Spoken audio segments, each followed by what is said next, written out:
Hi guys, I'm Michelle Peterson. I did my reflection over assignment 5 using emaze. So we'll go through here quickly and check it out. The main objectives of my final project were my students had to pick a famous Kansan, then they had to fill out a graphic organizer, they had to create a presentation using a digital tool, and then they had to present their ending project to their peers. I know that they will have met the objectives if, one, their entire graphic organizer is filled out. In the past couple years of teaching this unit or lesson, the students will write none because they can't seem to find the information on the internet. So that's one thing we'll really be looking for this time, is if they filled out the entire thing and not just writing none because they couldn't find it.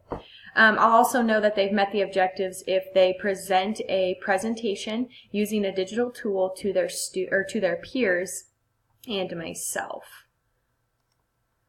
The reflection I've had on this is that doing this assignment will be able to provide the students with clear expectations. This is a pretty extensive project, and the students have a lot of steps they need to do, which there in turn I've decided that I need to provide the students with a checklist. That's one reflection that I came across that I lacked in the past couple years that I know I can do better with this upcoming lesson.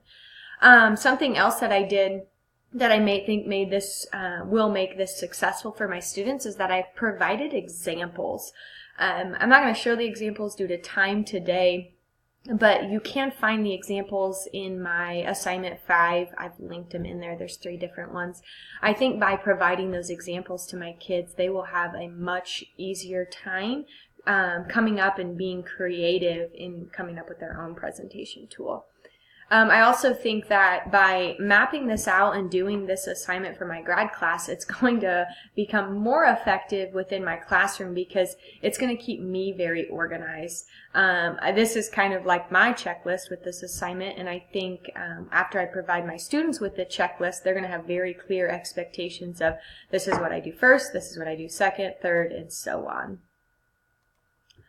The ISTE standard that I think is based my entire project off of is ISTE T2A. It's design or adapt relevant learning experiences that incorporate digital tools and resources to promote student learning and creativity. This is something that the students are doing all the time, or this is something that the students will be doing by taking an experience or this objectives that they have to do and just implementing digital tools in order to present it to the class. Also, they'll be able to use much more creativity than what we've been able to do in the past. This standard now leads into my big takeaway from this project. I've been doing this now for 2 years. This coming year will be my 3rd. And I think the biggest thing is this is going to make this learning or this opportunity more engaging for my students. They love technology, so by implementing my any presentation tool they want, they're going to be more excited about researching, finding information, and then overall just coming up with the format of it. Like I've said, I've already been doing this. In the past, though, my students have just researched. They've written their things out on a note card. Some of them have typed it up on their computer, made a little speech.